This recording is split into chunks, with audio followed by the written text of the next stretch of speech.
सांगणार आज रामानंद पोलीस स्टेशनच्या हद्दीमध्ये काही चोरांना ताब्यात घेतलेला मुद्देमाल देखील ताब्यात घेतलेला आहे. रामानंद पोलीस स्टेशनचं डिटेक्शन स्टाफनी 2 टोलींना पकडण्यात आलेलं आहे. एक टोलीतलं एका माणसाला पकडलं आहे. त्याचं नाव आहे सागर शिवराम डोईफोडे. त्यांच्याकडनं 6 गुन्हे गरपुडीतले गुन्हे उघडकीस आणलेलं आहे आणि त्यांच्याकडं 10 तोले सोने म्हणजे 100 ग्राम सोने आणि 650 ग्राम चांदी जप्त करण्यात आलेलं आहे. आणि तसंच दुसऱ्या टोलीमधलं 4 आरोपींना अटक करण्यात आलेलं आहे. 4 आरोपींचं नाव आहे नितेश जाधव, दीपक विनोद अडाले, रवी भगवान सोनवणे, अनिल उर्फ मारी भगवान सोनवणे असे 4 आरोपींना अटक करण्यात आलं. 4 आरोपींकडनं 2 गरपोडीतलं गुन्हा उघडकीस आणलं आणि त्याच्याकडनं LED TV आणि इतर साहित्य जप्त करण्यात आलेलं आहे.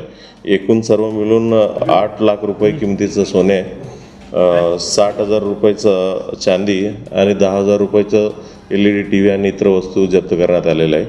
ही जे आरोपीचं विरोधात जुने गुन्हे देखील आहेत आणि एका आरोपींच्या विरोधात जे नितेश जाधव आहे MPDA कारवाई करण्यात आलं होतं. आत्ताच ऑक्टोबरमध्ये तो बाहेर पडले होते.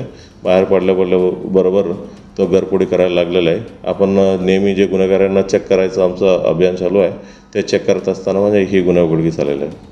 आरोपींकडून काही आणखी इतर गुन्हे उघडकीस येण्याची शक्यता ही प्रयत्न चालू आहे. आणखीन काही इतर गुन्हे इतर पोलीस स्टेशनच्या हद्दीमधलं काही उघडकीस येतील का त्याचे प्रयत्न चालू आहे.